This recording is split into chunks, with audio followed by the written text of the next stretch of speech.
Hello friends, this is Anu. Welcome to excellence coaching. आज हम discuss करने वाले हैं फिर से कुछ न्यूमेरिकल्स हैं जो कि हीट के हैं।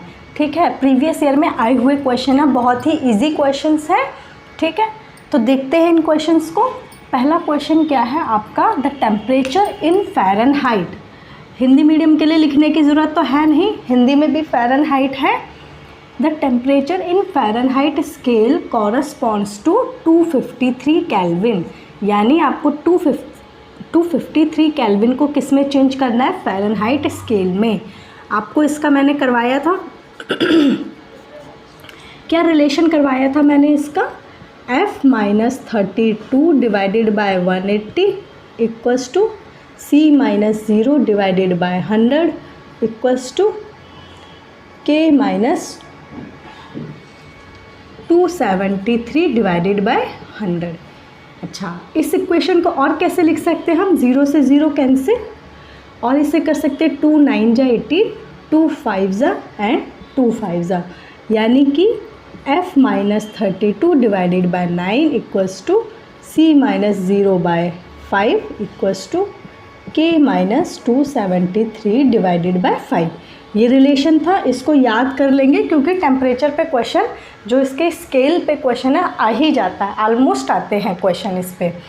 क्लियर है, तो ये रिलेशन आपको याद रखना है। अच्छा, अब क्वेश्चन किस में पूछा गया है ये ध्यान रखना, फ़ारेनहाइट और केल्विन का रिलेशन है। तो आप किसका उठाएंगे, फ़ारेनहाइट और केल्विन का, सेंटीग्रेड को नहीं लेंगे। तो क्या रिलेशन है, F-32 divided by 9 equals to K-273 divided by 5।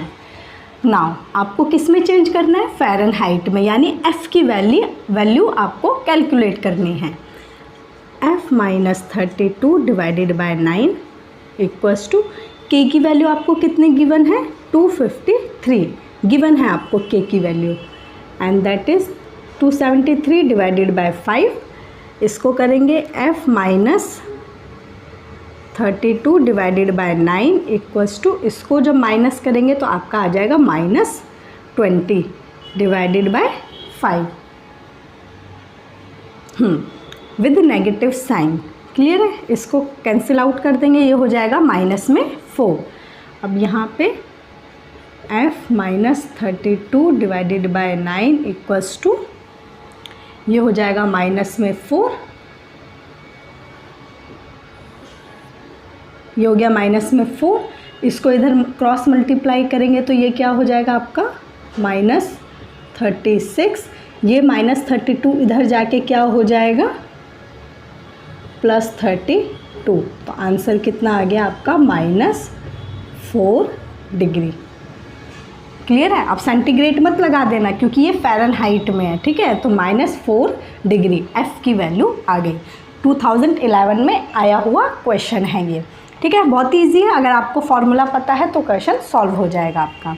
Next, correct value of 0 degree centigrade on kelvin scale.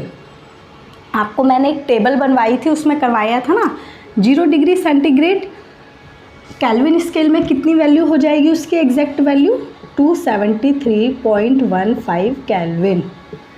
ये होती है एग्जैक्ट, हम अप्रॉक्सीमेट 273 लेके चलते हैं फॉर दी न्यूमेरिकल्स, लेकिन एग्जैक्ट वैल्यू पूछा आपसे, करेक्ट वैल्यू क्वेश्चन आया हुआ है आपके पेपर में 2011 में अगेन, तो आपको करेक्ट वैल्यू याद होनी चाहिए 0.15। Clear, okay.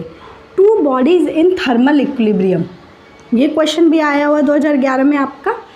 थर्मल इक्विलिब्रियम का मतलब क्या है, अगर कोई 2 बॉडी थर्मल इक्विलिब्रियम में है तो इसका मतलब क्या है कि उनका टेम्परेचर क्या है, सेम टेम्परेचर। ऑप्शन में दिया हुआ है pressure same, volume same, temperature same, इस टाइप से ऑप्शन दिए हुए हैं, तो आपको क्या करना है, टेम्परेचर इज सेम।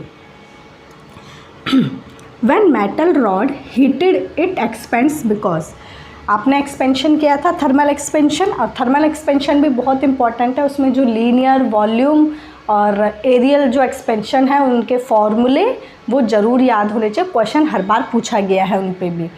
ठीक है, तो एक्सपेंड एक्चुअल में होता क्यों है, क्यों होता है, क्योंकि चाहे सॉलिड हो, लिक्विड हो या गैस हो, उनके अंदर क्या होते हैं, पार्टिकल्स होते हैं। जैसे ही आप हीट करते हैं तो वो पार्टिकल्स क्या करते हैं, रैंडमली मूव करने लगते हैं, यानी कि उनके बीच का डिस्टेंस बढ़ने लगता है। ठीक है, डिस्टेंस बढ़ेगा तो वो एक्सपेंड करने लग जाएगा। ठीक है, तो यही रीज़न है इसका कि उसमें क्या होता है, डिस्टेंस इंक्रीज होता है। इसमें भी ऑप्शन दिया हुआ था, वॉल्यूम इंक्रीज होता है, प्रेशर इंक्रीज होता है या डिस्टेंस इंक्रीज होता है। क्यों ये एक्सपेंड करता है, ड्यू टू डिस्टेंस इंक्रीज। ठीक है, डिस्टेंस का मतलब दूरी बढ़ना, उनके बीच के बीच दूरी बढ़ती है। क्लियर है? तो ये कुछ क्वेश्चंस थे, और करते हैं हम कुछ क्वेश्चन। चलिए अब करते हैं हम ये 2 क्वेश्चन हैं जो कि आपके 2011 में आए हुए हैं अगेन। इसमें क्या है, व्हेन कॉपर बॉल, कॉपर की कोई बॉल है जिसे हीट किया जाता है तो उसका लार्जेस्ट इंक्रीज़ किस में होगा, largest percentage will occur in its. एक कॉपर की बॉल है जो कि सॉलिड होगी, ठीक है, जब उसको हीट किया जाएगा तो सबसे ज़्यादा इंक्रीज़ उसका किस में होगा, किस में होगा, उसका वॉल्यूम में। क्लियर? अच्छा, नेक्स्ट क्वेश्चन देखते हैं। A liquid with coefficient of volume expansion, यानी आयतन प्रसार, आर आपको दिया हुआ है, आयतन प्रसार, is filled in a container of material of coefficient of linear expansion is alpha if the liquid overflows on heating। यानी एक लिक्विड है जिसका आपको वॉल्यूम एक्सपेंशन गिवन है जो कि स्मॉल आर है, आयतन प्रसार इज स्मॉल आर। ठीक है, उसको एक कंटेनर में डाला गया, लिक्विड को किस में डाला गया, एक कंटेनर में डाला गया है। ठीक है, तो कंटेनर की लेंथ होगी यानी कि उसका लीनियर एक्सपेंशन होगा अल्फ़ा। ठीक है, तो पूछा है जब उसको हीट किया जाएगा, उस कंटेनर को हीट किया जाएगा तो ऐसा कौन सा होगा जब लिक्विड ओवरफ्लो कर जाएगा। ठीक है, कौन सी कंडीशन होगी, सिंपल सा कंडीशन क्या होगा, आपको मैंने करवाया था alpha V equals to 3 into alpha L, ये रिलेशन करवाया था। Coefficient of volume expansion and coefficient of linear expansion में एक रिलेशन कराया था कि वॉल्यूम जो होता है लीनियर का 3 टाइम्स होता है। तो बस यही रिलेशन है यहाँ पे भी। यहाँ पे आपको वॉल्यूम क्या गिवन है, आर, तो आप आर रखेंगे, अगर नहीं गिवन है तो अल्फ़ा वी रखेंगे। क्लियर है? लेकिन ये तो इक्वल होगा, अल्फ़ा, यहाँ पे आपको अल्फ़ा गिवन है तो ओनली अल्फ़ा ही लिखेंगे लीनियर एक्सपेंशन में। बट वो ओवरफ्लो कब होगा, ओवरफ्लो कब होगा, जब उसका वॉल्यूम एक्सटेंड कर जाएगा, बढ़ जाएगा। हीटिंग करने पे जब उसका वॉल्यूम बढ़ेगा तभी तो वो ओवरफ्लो करेगा, बाहर निकल आएगा कंटेनर से। तो ये वाली कंडीशन होगी यहाँ पे। ठीक है, इक्वल ना करके ग्रेटर करेंगे क्योंकि ओवरफ्लो की कंडीशन है। क्लियर है इतनी बात? तो मैंने आपको पहले ही बताया, मैंने जितनी भी थ्योरी कराई वो इम्पॉर्टेंट कराई है, प्रीवियस ईयर के पेपर को देखकर ही कराया है ताकि आपका कोई भी क्वेश्चन छूटे नहीं। बट आपको दिमाग लगाना है, बिल्कुल डायरेक्ट क्वेश्चन तो कभी नहीं आते ना, कहीं कहीं आ जाते और कहीं नहीं आते, लेकिन आपका कंसेप्ट क्लियर है तो आप यहाँ पे दिमाग लगा सकते हैं कि क्वेश्चन कैसे सॉल्व होना है। क्लियर है? तो मैं ऑलमोस्ट आपको स्टीफन पे, किरचॉफ की एक स्टेटमेंट है जो कि है good emitters are good absorber, ये 2-3 बार क्वेश्चन आया हुआ है। ठीक है, तो किरचॉफ की वही स्टेटमेंट इंपॉर्टेंट है। टेम्परेचर पे भी क्वेश्चंस करा दिए हैं मैंने आपको, थर्मल एक्सपेंशन पे भी करवा दिए हैं, कुछ क्वेश्चंस और कर लेते हैं। आपका एक क्यूब है, एक स्फेयर है, एक सर्कुलर प्लेट है। ठीक है, 3 ऑब्जेक्ट्स हैं, cube, sphere and circular plate, जो कि सेम मटेरियल के बने हैं, उनका मास भी सेम है और उनको हीट जो किया जा रहा है वो टेम्परेचर भी सेम है जो कि 150 डिग्री सेंटीग्रेड है। तो इसमें पूछा गया है कि which one cools eight lowest rate, यानी कि सबसे लोएस्ट रेट ऑफ कूलिंग क्या होगा, यानी ठंडा जो होगा वो सबसे लेट कौन सा होगा। ठीक है, मिनिमम कूलिंग किसकी होगी, तो किसकी होगी आपको पता है, जो न्यूटन्स लॉ था आपका, न्यूटन्स लॉ ऑफ कूलिंग, यानी कि -dq/dt आप लिख सकते हैं। ये डायरेक्टली प्रोपोर्शनल किसके था, टेम्परेचर डिफरेंस के, T की पावर 4 माइनस T0 की पावर 4। ये एक चीज़ पे और डिपेंड करता है जो कि है एरिया। क्लियर है? मैंने आपको न्यूटन्स लॉ करवाया था ना, वहाँ पे एरिया भी लिख देना आप। क्लियर है, क्योंकि वो एरिया पर भी डिपेंड करता है। तो आप सिंपली एरिया देख लो, जिसका एरिया ज़्यादा होगा वो जल्दी कूल डाउन हो जाएगा, ठीक है, और जिसका एरिया मिनिमम होगा उसका रेट ऑफ कूलिंग भी मिनिमम होगा। क्लियर है इतनी बात। तो आप देखो सर्कुलर प्लेट का एरिया ज़्यादा होता है, सर्कुलर प्लेट का एरिया ज़्यादा, फिर किसका एरिया ज़्यादा होगा, क्यूब का, देन उसके बाद स्फेयर का। तो स्फेयर का एरिया कम, तो इसकी कूलिंग भी क्या होगी, कूलिंग रेट क्या होगा, कम होगा, ठीक है। स्फेयर का एरिया मिनिमम होगा तो उसका रेट ऑफ कूलिंग भी मिनिमम होगा। क्लियर है। तो ये पूछा गया था, जल्दी ठंडा हो जाएगा ना स्फेयर वाला, यानी उसकी कूलिंग रेट क्या है, कम है, मिनिमम है, इनकी कूलिंग रेट ज़्यादा है, ठीक है, टाइम ज़्यादा लगेगा इनको कूल डाउन होने में, उसको कम टाइम लगेगा कूल डाउन होने में। क्लियर है। चलिए नेक्स्ट क्वेश्चन देखते हैं। आपको सिग्मा की वैल्यू दी है, सिग्मा देख के आपको याद आ रहा होगा कि स्टीफन बोल्ट्जमैन कांस्टेंट है, sigma is your Stefan Boltzmann constant. What will temperature at which a perfect black body radiates at rate of 5.67? Simply आपको सिग्मा देख के स्टीफन बोल्ट्जमैन की याद आ रही है। तो स्टीफन बोल्ट्जमैन जो था आपका वो क्या था, डायरेक्टली प्रोपोर्शनल टू टी की power 4 and E equals to sigma T की पावर 4। क्लियर है। अब आपको क्या गिवन है, radiates at rate of this, radiate कर रहा है यानी कि एनर्जी है, ठीक है, रेडिएशंस है वहाँ पे, यानी ई की वैल्यू आपको कितनी गिवन है, 5.67 एंड सिग्मा की वैल्यू कितनी गिवन है, 5.67 इंटू 10 की power -5 and you have to calculate temperature, what will temperature, ठीक है। अब इसको इसके नीचे ले आओ, 5.67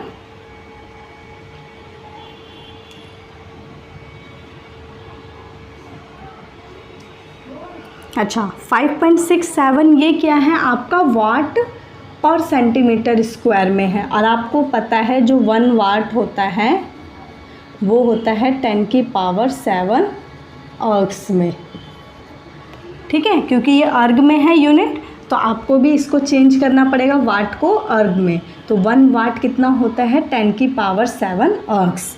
तो यहाँ पे आप क्या कर देंगे, 5.67 इंटू 10 की पावर 7।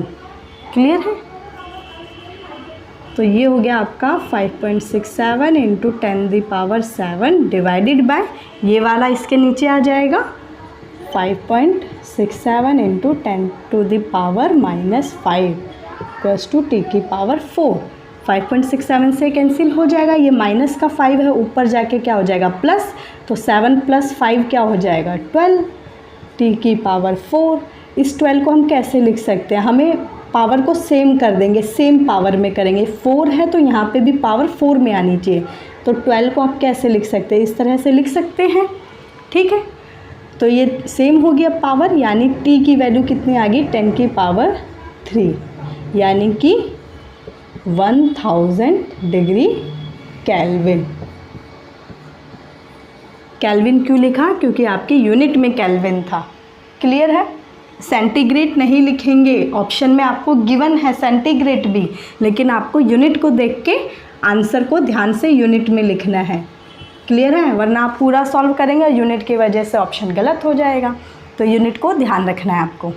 क्लियर है, सिंपल सा क्वेश्चन था, फॉर्मूला आपको पता होना चाहिए बस। क्लियर है। तो ये है आपका एक नेक्स्ट क्वेश्चन जो कि अगेन 2004 में आया हुआ क्वेश्चन है। देखते हैं क्वेश्चन को। सी यानी कि आपको स्पेसिफिक हीट कैपेसिटी गिवन है, ठीक है, specific heat capacity of lead है, जिसकी स्पेसिफिक हीट कैपेसिटी आपको गिवन है। 300 ग्राम ऑफ लेड, 300 ग्राम जो है वो लेड 100 डिग्री सेंटीग्रेड पे मिक्स किया गया है विद 100 ग्राम ऑफ वाटर, 100 ग्राम पानी में, जिसका टेम्परेचर कितना है 70 डिग्री सेंटीग्रेड इन कंटेनर। किसी कंटेनर में मिक्स किया गया है लेड को और किसको मिक्स किया गया है, वाटर के साथ। तो आपको फाइनल टेम्परेचर निकालना है, तापमान निकालना है आपको। स्पेसिफिक हीट कैपेसिटी समझ गए ना हिंदी मीडियम वाले बच्चे, क्लियर है। तो सिंपल सा फॉर्मूला मैंने आपको स्पेसिफिक हीट कैपेसिटी का क्या करवाया था कि जो डेल्टा Q है वो होता है mc डेल्टा T, ये फॉर्मूला करवाया था आपको। And you have to calculate this temperature. तो हम क्या करेंगे, इसे डेल्टा Q अपॉन में mc डेल्टा, या इसको छोड़ो, क्या करेंगे अब, जो लेड का एनर्जी होगा और जो वाटर की एनर्जी होगी वो क्या हो जाएंगी, equal. Energy of lead equals to energy of water, दोनों इक्वल हो जाएगी इक्वेशन, दोनों का एनर्जी क्या होगा, सेम होगा। तो इन इक्वेशन को कर दो, mass of lead, heat capacity of lead and temperature of this equals to mass of water, heat capacity of water and delta T। Mass of lead क्या है आपके पास, 300 ग्राम लेड है, 300। अच्छा, ग्राम को किस में चेंज कर देंगे आप, किलोग्राम में डिवाइडेड बाय, या रहने दो, ग्राम में ही रहने दो क्योंकि यूनिट भी आपकी किस में है, ग्राम में ही है। तो ये हो जाएगा आपका 300 of gram. And specific heat capacity कितनी गिवन है आपको, 0.030। एंड टेम्परेचर कितना गिवन है आपको, 100 डिग्री सेंटीग्रेड। तो आप इसको लिखेंगे 100 माइनस में T, क्योंकि अभी ये फाइनल टेम्परेचर नहीं है, final temperature of the body आपसे पूछा गया है, यानी इसमें से कुछ टेम्परेचर आपका कम हो रहा होगा, ठीक है। जो गिवन है उसमें से कुछ टेम्परेचर गिवन है, माइनस कर देंगे। इसी तरह मास ऑफ वाटर कितना दिया है आपको, 100 gram, into specific heat of water क्या होता है ये आपको पता होना चाहिए। Specific heat capacity of water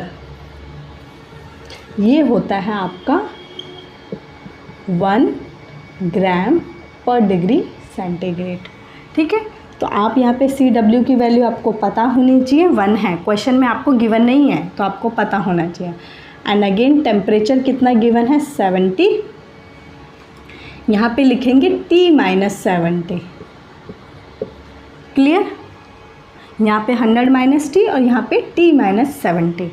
अब इसको सॉल्व कर देंगे, ये पॉइंट में 3 डिजिट हैं तो ये हो जाएगा आपका 1000, 3 0 कैंसिल हो जाएंगी, ये हो गया 3 3 9, 100 - T, यहाँ पे अगेन 100 ही आ जाएगा आपका और ये हो जाएगा T-70, क्लियर है। अब क्या करेंगे, इनको सॉल्व कर दो इक्वेशंस को, इसको मल्टीप्लाई कर दो, 900 माइनस 9T इक्वल टू ये हो गया 100T माइनस 7000, क्लियर। अब इसको इधर ले जाएंगे और इसको इधर ले आएंगे तो ये हो जाएगा आपका 79,000 इक्वल्स टू 109T। इसको इससे क्या कर देंगे, डिवाइड, तो अप्रॉक्सीमेट आपका आंसर आ जाएगा 72.5 डिग्री सेंटीग्रेड, ठीक है, जो कि वैल्यू है आपकी स्मॉल t की, जो कि आपका final temperature of the body है, क्लियर है। तो सिंपल आपको ये फार्मूला पता होना चाहिए, दोनों की एनर्जी को क्या कर देंगे, इक्वल पुट कर देंगे, सारी वैल्यूज़ आपको गिवन है and you have to put all the values and solve the question, clear है। तो ये आंसर आ गया आपका अप्रॉक्सीमेट। तो बहुत ही इजी क्वेश्चन थे, हीट पे मैंने आपको ऑलमोस्ट हर एक टॉपिक से रिलेटेड क्वेश्चन करा दिया, चाहे वो टेम्परेचर स्केल से हो, स्टीफन बोल्ट्जमैन का हो, न्यूटन्स लॉ ऑफ कूलिंग हो, ठीक है, जितने भी क्वेश्चन थे वो मैं आपको डिस्कस करवा चुकी हूँ। और छोटे क्वेश्चन हैं वो मैं आपको कॉन्सेप्ट्स में ही बता चुकी हूँ, जो कि प्रीवियस ईयर में आए हुए क्वेश्चन हैं, क्लियर है। तो ऑलमोस्ट आपका थर्मोडायनेमिक्स मैंने कंप्लीट करवा दिया है। तो नेक्स्ट क्लास में हम स्टार्ट करेंगे केमिस्ट्री, जो कि होगा आपका केमिकल बॉन्डिंग का।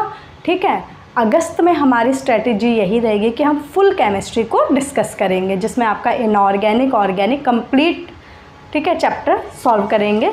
स्पीडली करेंगे, टाइम कम है। ठीक है, सितंबर में हम फिज़िक्स अगेन स्टार्ट कर देंगे, कुछ टॉपिक्स जो रह गए आपके, कुछ चैप्टर्स, और कुछ प्रैक्टिस सेट भी करेंगे। क्लियर है इतनी बात? तो मिलते हैं नेक्स्ट क्लास में विद केमिकल बॉन्डिंग। आज के लिए इतना ही। Thank you.